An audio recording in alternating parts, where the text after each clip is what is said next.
Ketika kita mendengar kata Sahara, yang terbayang adalah kehampaan.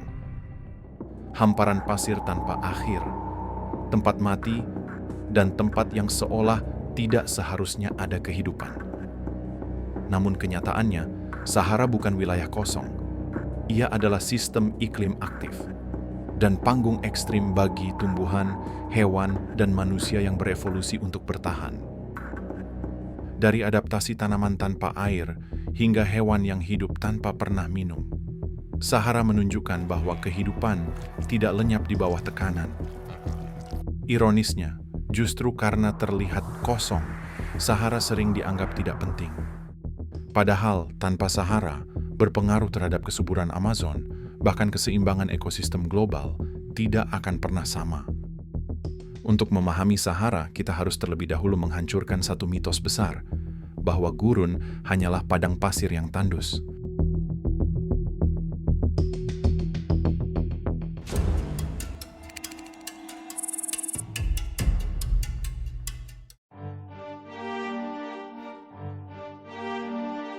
Secara ilmiah, Sahara tidak didefinisikan oleh panas ekstrim, melainkan oleh defisit air yang kronis, ketiadaan hujan yang berlangsung lama dan konsisten.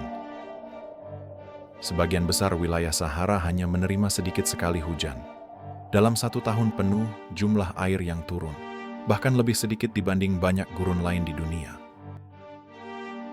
Di bagian terdalam Sahara, wilayah yang paling kering, hujan bukan lagi sesuatu yang ditunggu setiap musim. Di sana, tahun demi tahun bisa berlalu tanpa hujan sama sekali, hingga air berubah dari kebutuhan harian menjadi peristiwa langka yang jarang terjadi. Kondisi ini bukan hasil cuaca sesaat, dan bukan pula kebetulan geografis. Sahara berada tepat di bawah sabuk tekanan tinggi subtropis. Wilayah atmosfer tempat udara turun, menghangat dan mengering. Udara yang turun ini menekan pembentukan awan, memecah uap air sebelum sempat berubah menjadi hujan. Akibatnya, Sahara memiliki iklim yang sangat kontras secara termal. Pada siang hari, suhu permukaan dapat melonjak melampaui 45 hingga 50 derajat Celcius, terutama di dataran terbuka tanpa vegetasi. Namun ketika matahari terbenam, panas itu menghilang dengan cepat ke atmosfer kering. Malam hari di Sahara dapat terasa dingin, bahkan mendekati titik beku di beberapa wilayah. Perbedaan suhu harian yang ekstrim ini merupakan akibat ketiadaan awan dan uap air yang biasanya menahan panas di atmosfer. Dengan kelembapan udara yang sangat rendah, penguapan berlangsung cepat. Tanah tidak mampu menyimpan air, dan setiap tetes hujan yang jatuh hampir selalu lenyap sebelum sempat menghidupkan landscape. Sahara membentang dari pesisir Samudra Atlantik di barat hingga Laut Merah di timur. Dengan luas sekitar 9 juta kilometer persegi, menjadikannya gurun panas terbesar di dunia. Ia mencakup wilayah banyak negara, termasuk Maroko, Aljazair, Tunisia, Libya, Mesir, Mauritania, Mali, Niger, Chad, dan Sudan. Namun batas Sahara tidak ditentukan oleh garis politik. Secara ilmiah, Sahara dibatasi oleh pola iklim dan curah hujan, bukan oleh peta administratif. Sahara bukanlah lautan pasir seperti yang sering digambarkan.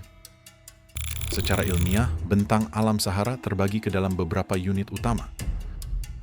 Pertama, erg atau lautan pasir. Erg adalah wilayah yang didominasi bukit pasir raksasa yang terus bergerak oleh angin. Inilah citra Sahara yang paling dikenal, dun berlapis, yang membentang hingga cakrawala. Namun erg hanya mencakup sekitar 20 hingga 30% dari total wilayah Sahara. Contohnya termasuk Erg Cebi dan Grand Erg Oriental. Yang kedua ialah reg atau dataran kerikil dan batu kecil. Reg merupakan hamparan luas yang tertutup kerikil dan pecahan batu, hasil erosi angin yang mengangkat partikel halus dan meninggalkan permukaan kasar.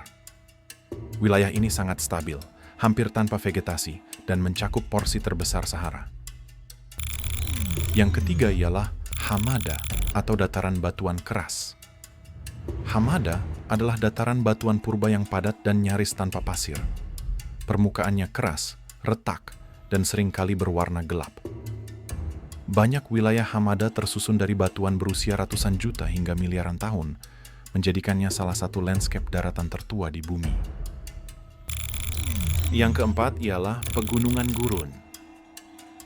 Sahara juga memiliki sistem pegunungan besar, termasuk pegunungan Ahagar, Tibesti, dan Air. Di wilayah ini, ketinggian menciptakan mikroiklim yang sedikit lebih sejuk, memungkinkan keberadaan vegetasi terbatas dan sumber air musiman. Yang kelima ialah wadi dan lembah sungai kuno. Wadi ini merupakan bukti bahwa Sahara pernah dialiri sungai besar yang menghubungkan danau-danau raksasa pada masa lalu. Banyak wadi kini hanya mengalir saat hujan ekstrim yang jarang terjadi. Yang keenam ialah cekungan dan danau purba. Di beberapa wilayah terdapat cekungan besar yang dulunya berisi danau air tawar, seperti Danau Megachat yang pernah menjadi salah satu danau terbesar di bumi. Endapan lumpur, fosil, dan sedimen halus di wilayah ini menjadi arsip alami perubahan iklim Afrika Utara. Di Sahara, kehidupan tidak menghilang. Ia menyusut, bersembunyi, dan beradaptasi. Di lingkungan dengan panas ekstrim, hujan langka, dan sumber makanan terbatas, setiap bentuk kehidupan dipaksa untuk memilih satu strategi utama, yaitu bertahan dengan energi seminimal mungkin. Di gurun ini, evolusi tidak menciptakan spesies yang kuat, melainkan spesies yang efisien. Para ilmuwan tidak mengelompokkan kehidupan Sahara berdasarkan jenis hewan atau jenis tumbuhan semata, melainkan berdasarkan cara mereka bertahan hidup di lingkungan ekstrim. Secara ilmiah, adaptasi ini dapat dibagi ke dalam beberapa kategori utama. Pada tumbuhan, dibagi menjadi 3 bagian. Terdapat xerofit, phreatophyte, dan ephemeral. Xerofit atau tumbuhan spesialis kekeringan. Sebagian besar tumbuhan di gurun Sahara termasuk tumbuhan yang berevolusi untuk hidup hampir tanpa air. Daun mereka mengecil atau bahkan berubah menjadi duri. Hal ini kemungkinan besar untuk mengurangi penguapan di bawah terik matahari. Permukaan batang dan daun dilapisi lapisan lilin tebal yang berfungsi seperti perisai untuk menahan kelembapan di dalam jaringan tumbuhan. Beberapa spesies bahkan mengatur proses fotosintesisnya agar berlangsung lebih efisien saat suhu lebih rendah. Biasanya pada malam hari, seperti akasia gurun, semak berduri Sahara, dan euphorbia. Tumbuhan ini tidak tumbuh cepat, namun mampu bertahan selama puluhan hingga ratusan tahun. Terdapat juga phreatophyte atau tumbuhan akar dalam. Tidak semua tumbuhan Sahara menunggu hujan. Sebagian justru mencari air jauh di bawah permukaan tanah.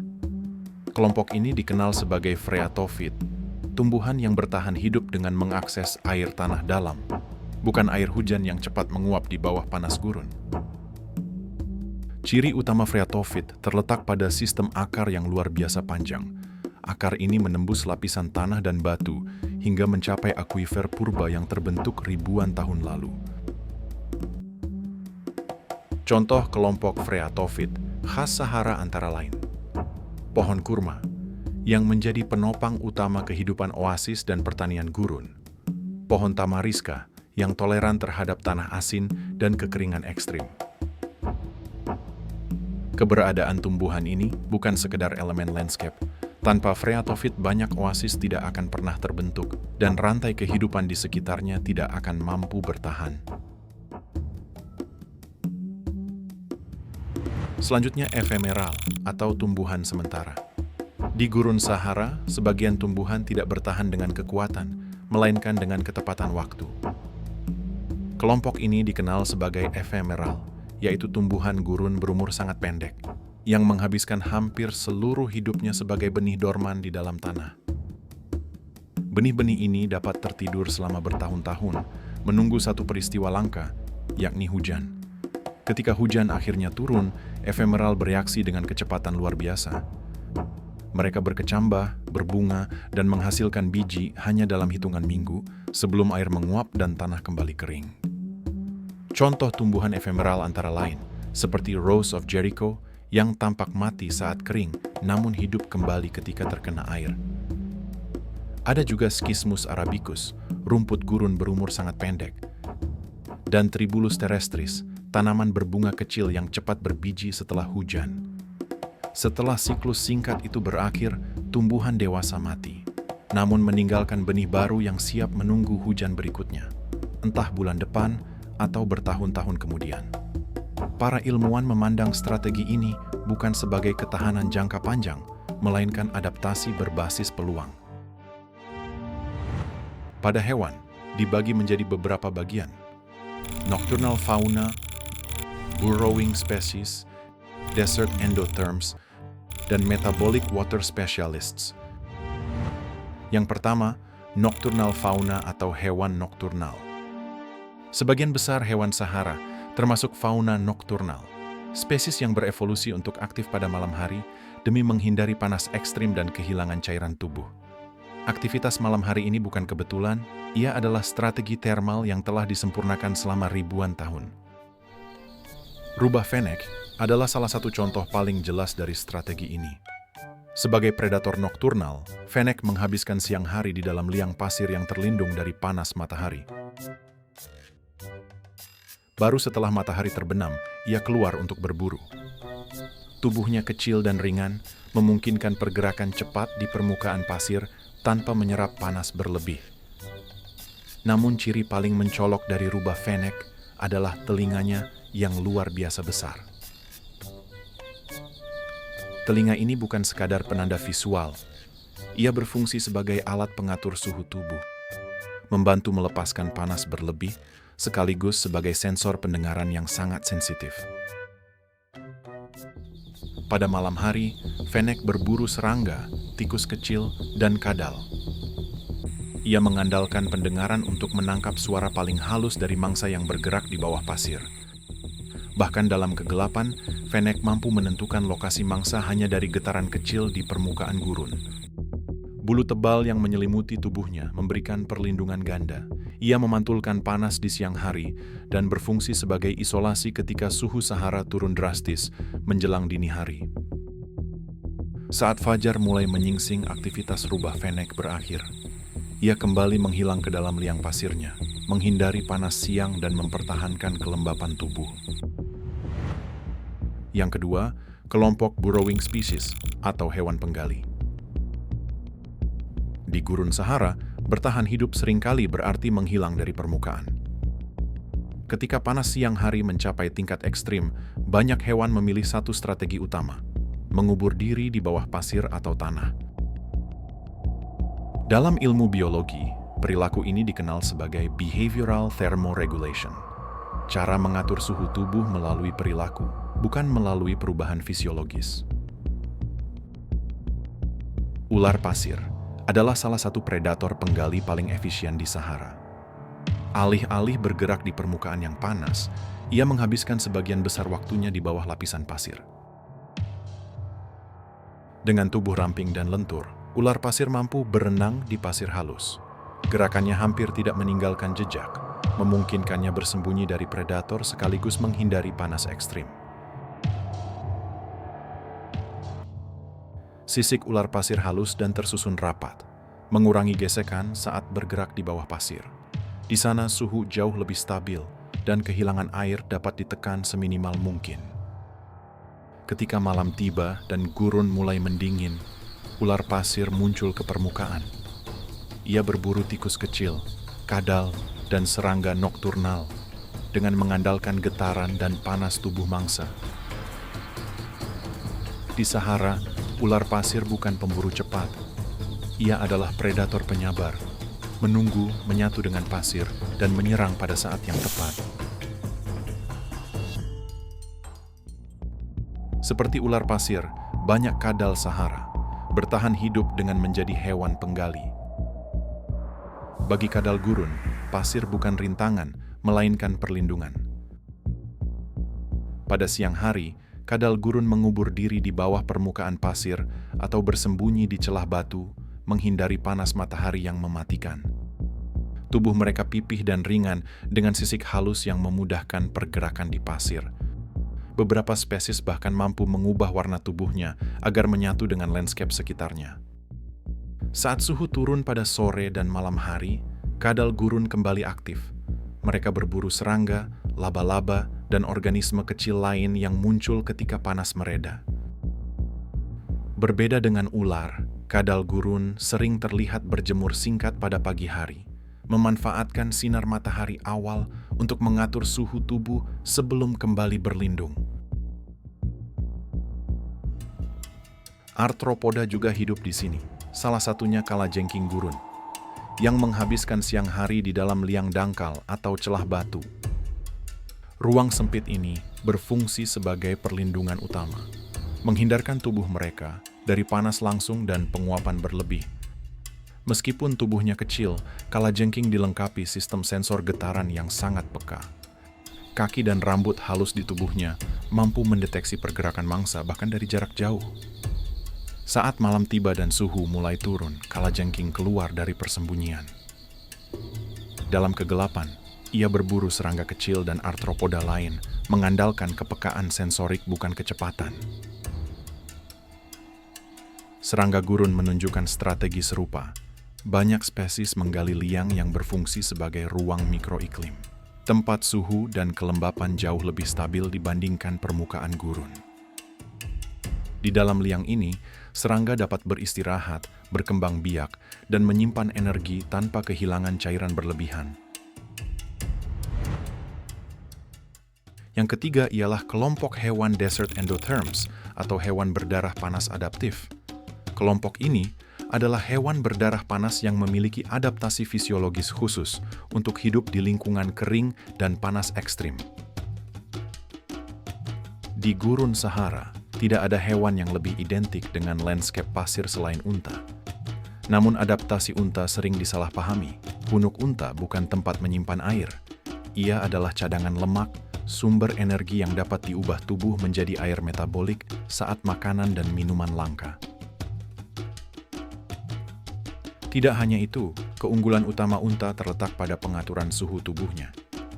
Berbeda dengan kebanyakan mamalia, unta mampu mentoleransi fluktuasi suhu tubuh yang jauh lebih lebar. Suhu tubuhnya dapat meningkat pada siang hari tanpa menimbulkan stres fisiologis, sehingga unta tidak perlu berkeringat berlebihan saat panas mencapai puncaknya. Dengan menunda keringat, unta menghemat cairan berharga.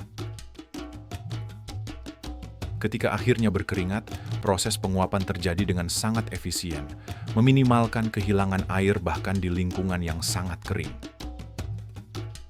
Adaptasi ini memungkinkan unta bertahan berhari-hari, bahkan berminggu-minggu, tanpa minum air sama sekali. Di wilayah Sahara, yang paling kering dan terpencil, hidup salah satu antelop paling tahan banting di dunia, ialah adaks. Tubuh adaks tampak ringan, namun menyimpan adaptasi ekstrim untuk bertahan di lingkungan hampir tanpa air.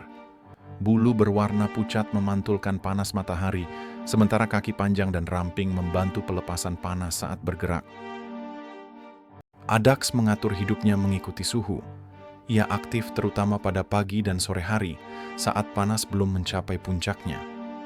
Pada siang hari, adaks beristirahat di dataran terbuka, atau cekungan pasir yang sedikit lebih sejuk. Air jarang menjadi bagian dari hidupnya. Sebagian besar cairan tubuh adaks berasal dari tumbuhan gurun, daun, semak, dan rerumputan yang menyimpan sisa kelembapan malam hari. Seperti unta, adaks mampu menunda penguapan keringat. Suhu tubuhnya dibiarkan naik secara terkendali, mengurangi kehilangan cairan, hingga pendinginan benar-benar diperlukan. Yang keempat ialah metabolic water specialist, atau spesialis air metabolik. Beberapa hewan mampu bertahan tanpa pernah mendatangi sumber air terbuka sepanjang hidupnya. Kelompok ini memperoleh cairan tubuh bukan dari minum, melainkan dari proses internal tubuh mereka sendiri. Sebuah strategi yang oleh para ilmuwan disebut metabolic water dependence. Tikus gurun seperti jerboa menjadi contoh paling ekstrim dari adaptasi ini. Tubuhnya kecil dan ringan, namun sistem fisiologinya bekerja dengan efisiensi luar biasa. Jerboa hidup dari biji-bijian kering dan tumbuhan gurun yang nyaris tidak mengandung air. Kunci ketahanannya terletak pada ginjal. Ginjal jerboa mampu menghasilkan urin yang sangat pekat dengan kehilangan air yang hampir nol. Sebagian besar cairan tubuhnya diperoleh dari air metabolik, yakni hasil pemecahan lemak dan karbohidrat di dalam tubuh. Akibatnya, sepanjang hidupnya, jerboa hampir tidak pernah minum air secara langsung. Strategi serupa juga ditemukan pada burung-burung kecil Sahara. Burung gurun memperoleh cairan dari makanan yang mereka konsumsi, biji, serangga, dan tumbuhan kering. Mereka juga membatasi aktivitas pada pagi dan sore hari, saat suhu lebih rendah dan penguapan melalui pernapasan dapat ditekan. Pada jam terpanas, burung-burung ini beristirahat, mengurangi gerakan dan kebutuhan air, menunggu suhu kembali bersahabat. Setelah hewan dan tumbuhan menunjukkan batas adaptasi biologis, muncul satu pertanyaan besar. Bagaimana manusia bertahan di lingkungan seperti ini? Jawabannya bukan dengan melawan Sahara, melainkan dengan bergerak bersamanya. Di hamparan Sahara yang tampak kosong, kehidupan manusia tidak pernah benar-benar hilang. Ia hanya berpindah, menyesuaikan diri, dan bertahan dalam skala kecil. Sebagian masyarakat Sahara hidup sebagai penggembala nomaden, mengandalkan kambing dan domba sebagai penopang utama kehidupan. Pilihan ini bukan kebiasaan turun-temurun semata, melainkan keputusan ekologis. Kambing adalah salah satu hewan ternak paling cocok untuk lingkungan gurun. Mereka mampu bertahan dengan air yang sangat terbatas, memakan tumbuhan keras dan berduri yang tak dapat dimanfaatkan hewan lain, serta berjalan jauh tanpa kehilangan banyak energi. Bagi para penggembala, air menentukan segalanya. Lokasi sumur, mata air musiman, dan oasis menjadi penanda tak tertulis yang mengatur arah perjalanan mereka. Beberapa sumber air hanya muncul pada tahun-tahun tertentu, dan pengetahuan tentangnya diturunkan dari satu generasi ke generasi berikutnya. Mobilitas adalah inti kehidupan di Sahara. Para penggembala tidak menetap untuk menaklukkan gurun, melainkan bergerak mengikuti batas-batas yang ditetapkan alam. Ketika rumput mengering dan panas mencapai puncaknya, mereka berpindah, sebelum tanah benar-benar kehilangan kemampuan memberi makan ternak. Teknologi yang digunakan sederhana, namun sangat efektif. Tenda ringan yang mudah dibongkar, pakaian longgar berwarna terang yang memantulkan panas, serta unta sebagai alat angkut jarak jauh membentuk sistem hidup yang dirancang untuk menghemat energi dan air. Pengetahuan penggembalaan di Sahara tidak tertulis dalam peta atau buku. Ia tersimpan dalam ingatan tentang arah angin, perubahan pasir, dan tanda-tanda alam yang menunjukkan kapan harus pergi dan kapan bisa bertahan.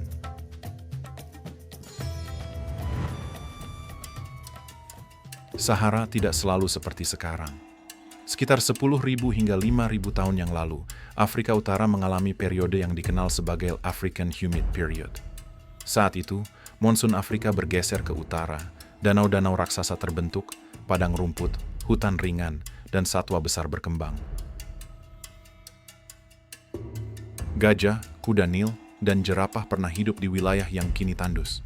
Bukti masa lalu ini masih terlihat hari ini. Dalam lukisan gua prasejarah yang menggambarkan perburuan, perahu, dan kehidupan air. Namun perubahan orbit bumi secara perlahan mengubah segalanya. Monsun melemah, hujan mundur ke selatan, dan vegetasi mati. Dalam ribuan tahun, Sahara berubah. Bukan secara tiba-tiba, melainkan melalui transisi iklim panjang yang tak terhindarkan. Sahara bukan wilayah yang diam. Ia hidup dalam ritme ekstrim yang terus bergerak, dibentuk oleh panas, angin, dan ruang terbuka yang luas. Di sini, angin bukan sekedar hembusan udara. Angin Sahara adalah mesin raksasa pemindah materi. Setiap tahun, ratusan juta ton debu halus terangkat dari permukaan gurun yang kering, diangkat ke lapisan atmosfer, lalu dibawa angin melintasi Samudra Atlantik dalam perjalanan ribuan kilometer. Debu ini tidak lenyap di udara. Ia jatuh perlahan, partikel demi partikel, hingga akhirnya mendarat di jantung hutan hujan Amazon. Bagi Amazon, debu Sahara bukan gangguan. Ia adalah pasokan kehidupan. Debu ini mengandung mineral penting, fosfor, zat besi, dan unsur hara lain yang menyuburkan tanah hutan hujan. Unsur ini menggantikan nutrisi yang terus tercuci oleh hujan tropis yang deras dan menopang salah satu ekosistem paling produktif dan kompleks di planet ini. Paradoksnya jelas, hutan paling subur di dunia bergantung pada gurun paling kering di bumi. Dalam sistem iklim global, tidak ada wilayah yang benar-benar terisolasi. Setiap landscape, sekering apapun tampaknya, memiliki peran dalam menjaga keseimbangan planet. Sahara bukan sekedar hamparan pasir panas. Ia adalah sistem hidup yang membentuk iklim, mengatur pergerakan angin, dan menghubungkan benua-benua yang berjauhan. Di gurun ini, kehidupan bertahan bukan dengan kekuatan, melainkan dengan efisiensi pada tumbuhan, hewan, dan manusia. Dari pasir yang tampak kosong, debu memberi makan hutan hujan. Dari jalur kering yang sunyi, peradaban pernah terhubung. Sahara tidak membutuhkan kita untuk bertahan, namun dunia modern, tanpa disadari, masih bergantung pada stabilitasnya. Dan mungkin, pelajaran terpenting dari Sahara adalah wilayah yang terlihat paling sunyi, seringkali memegang peran paling besar bagi keseimbangan planet ini.